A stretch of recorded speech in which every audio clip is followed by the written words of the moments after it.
The young descendant gazed silently at Brocky's lifeless body, its eyes filled with an emotion beyond words.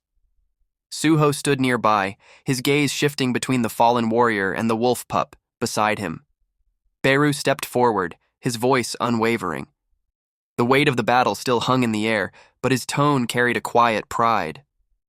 Suho's expression darkened as he recalled what he had witnessed. His thoughts lingered on the fragmented memories that had surfaced within him. The vision of the hunters entering Brocky's dungeon, their hands embedding something into his eye, played over and over in his mind. The connection was too strong to ignore. The energy Beru had sensed, the foreign influence that had twisted Brocky, could it truly belong to the Atarim? If so, what purpose did they have in ambushing him? What greater scheme had they set in motion? Beru's tone remained firm as he analyzed the situation. The ones responsible were likely not the Atarim themselves. The outer gods did not act directly. Instead, they manipulated the world through their apostles, interfering with causality from the shadows. Suho processed the information carefully. If the Atarim's apostles were already on Earth, then their influence had spread further than he had anticipated. The uncertainty of their true motives weighed on him. If everything were to end here once again, gathering more information would be crucial. Beru proposed a method to uncover more information, devouring Brocky's corpse. By doing so, he could peer into the fallen warrior's memories, potentially revealing crucial details about the Atarim. Additionally, the act would restore his depleted mana, making it an efficient solution that accomplished two goals at once. Suho expressed surprise at Beru's ability before turning his attention to the young descendant, who looked visibly saddened. Observing its hesitation, Suho gently extended an offer, suggesting there was a place he wanted to show it. The young descendant seemed to contemplate the proposal before responding by licking Suho, a gesture of trust. With a smile, Suho activated his shadow key, opening a portal to a shadow dungeon. Before stepping through, he entrusted Beru with the task at hand. As Suho departed, Beru watched him go, remarking on the young monarch's kindness. Inside the shadow dungeon, Beru observed their surroundings before questioning Suho's decision to come there instead of returning to his usual abode. Suho explained his intention, to provide the Fang's descendant with a place to live. Beru seemed momentarily surprised at the choice of location.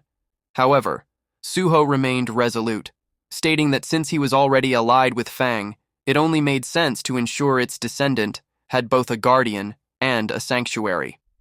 A notification appeared, indicating that the Fang's descendant wished for Suho to give it a name.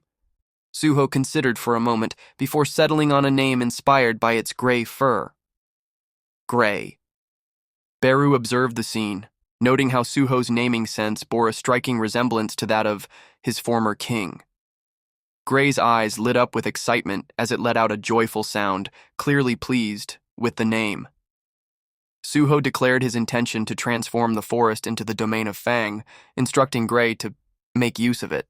A notification appeared, confirming that a portion of the Shadow Dungeon had been designated as the domain of Fang. Gray was officially recognized as the master of this newly established domain. Suho inquired about Gray's diet, turning to Beru for answers. Beru speculated that, being of the Fang's lineage, Gray should be capable of consuming other life forms or magical beasts. Satisfied with the response, Suho considered the abundance of remaining magical beasts in the area. With an idea forming, he decided that Gray would be perfect for handling the cleanup. Gray let out a low growl before swiftly attacking a goblin lurking in the shadows. With precise dot movements, it eliminated the threat with ease. Observing Gray's agility, Suho nodded in approval. Now that the situation was settling, he turned his attention to organizing the various items and skills he had acquired during this battle.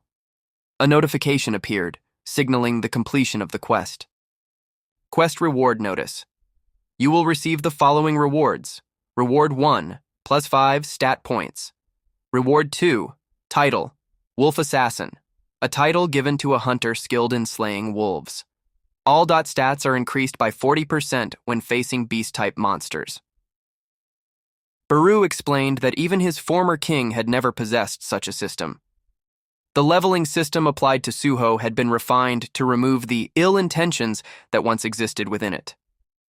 The original system, developed by the architect, had been designed to forcibly strengthen the human Sung Jinwoo, molding him into a suitable vessel for the Shadow Monarch. Once the right process was complete, his soul was meant to be discarded. However, the Shadow Monarch had defied the system's intended purpose, allowing Sung Jinwoo to become the new Shadow Monarch by his own will. Now, as a sublime being, Jinwoo had no further need for a leveling system. But for Suho, the modified system remained, one that guided him toward recruiting the monarch's descendants as his allies.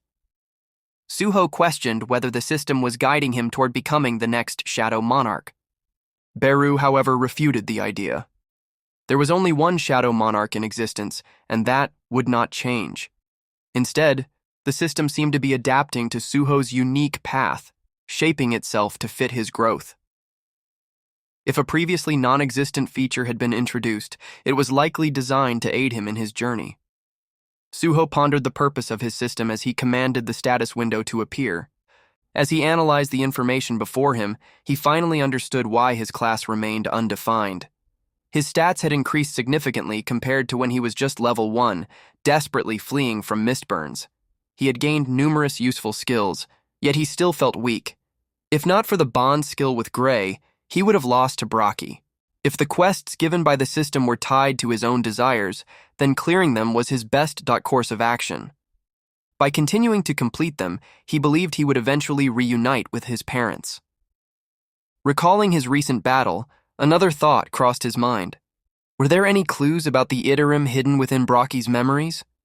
Beru confirmed that he had seen the memories Suho mentioned, but none were directly connected to the Itarum apostle who had brainwashed Brocky. Suho sighed, realizing that there were no clear clues after all. However, Beru continued, revealing that there were memories of a human who had created the Hyena Guild for Brocky and was responsible for taking the kidnapped humans. The name of that guild was Reaper. Suho's eyes narrowed at the mention of a guild. Beru speculated that investigating the Reaper Guild might provide them with more information about the Itarum. A phone vibrated, breaking the silence. A man tapped the screen to answer. On the other end, the caller wasted no time, immediately bringing up a pressing issue. News of the Hyena Guild's downfall had spread, and suspicion had fallen on him. The man on the phone demanded answers, his tone sharp and accusing. The recipient of the call, Lee Min-sung, remained unfazed. He deflected the question with indifference, making light of the situation as if it were insignificant. However, the caller refused to be sidetracked, pressing forward with his accusations. With a growing edge of irritation, Lee Min-sung dismissed the concern. The looming investigation by the association meant little to him. Even if questioned, he knew the power of denial and the influence of well-paid lawyers. The laws were weak, and he was confident that no real consequences would come his way. However, the mention of the association chairman made his expression darken. Though the system was flawed, there were still figures he could not afford to overlook. Before he could respond further, the call ended abruptly. He clenched his teeth in frustration.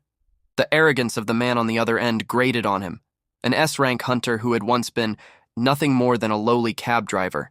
With a sudden burst of anger, he hurled his phone across the room, watching as it shattered against the wall.